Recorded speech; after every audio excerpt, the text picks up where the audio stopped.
Today we're making Eaten Mess, and thanks to the preset function, we can have Swiss meringue in minutes. All it takes is just a touch of a button. You're going to need your heat shield, so place it on and wait for the click, and then use your balloon whisk and put it in like so, and go anti-clockwise to lock it in. To get started, we're going to add 500 ml of thickened cream, a tablespoon of sugar, and half a cup of creme fraiche. Take a vanilla bean, split it down the center like so, and using the back of your knife, scrape the seeds along the center until all of them come out. Place them into your mixing bowl. Now it's time to unlock the machine and get whisking. Turn the mixer onto setting number 5, press start until soft peaks form.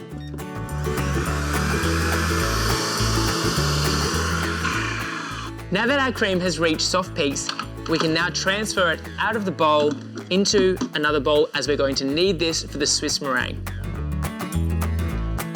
Using the inbuilt scale function, add 240 grams of caster sugar to the bowl.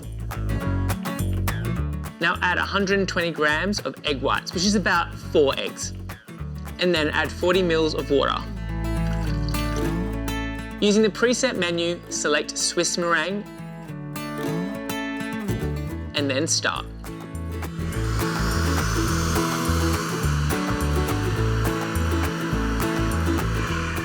Okay, so our Swiss meringue has just finished, and now we just need to get some of our final touches ready for the final dish. I've got some meringue here that's been cooked, and you can hear how chalky and dry it is. I'm just gonna crush it.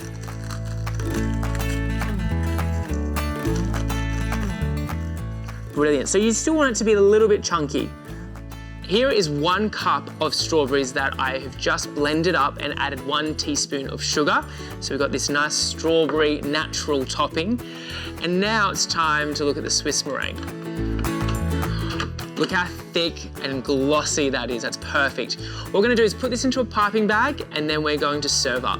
To put the filling into the piping bag, I just use a canister or even a vase. Put your piping bag in like so, and then push it around like that.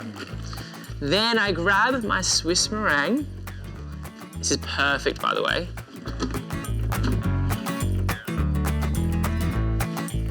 And just put it into the canister like so.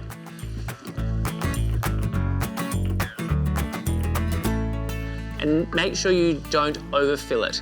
It's probably the biggest mistake you can make. Now, lift it up like so.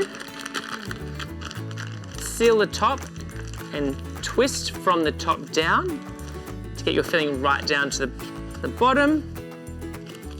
And then we are ready to pipe.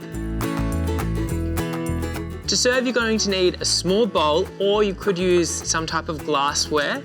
And what I've got here is that vanilla cream that we made just before. See how it's still nice and soft? And just to do a little bit in the center and then pull it through. You don't need much.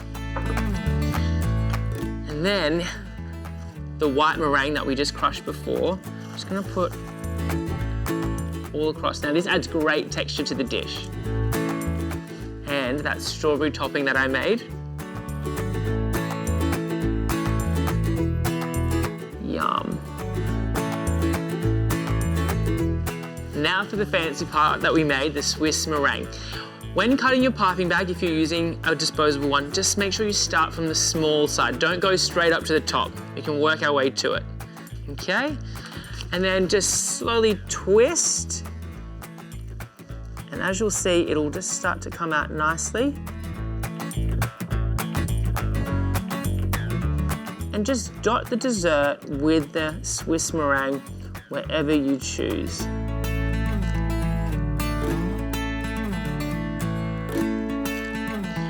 If you want to be a little bit fancy like I do, I've got a blowtorch here. So what I like to do is just lightly torch the Swiss meringue with a little bit of the light flame, and it will go nice and golden instantly and give you that little bit of fun texture. To finish off, I'm just going to add some individual raspberries.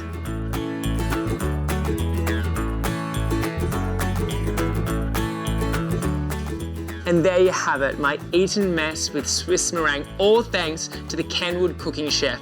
It is so easy and quick, and this is such a delicious dessert and sure to impress. The only thing left to do is enjoy. Yum.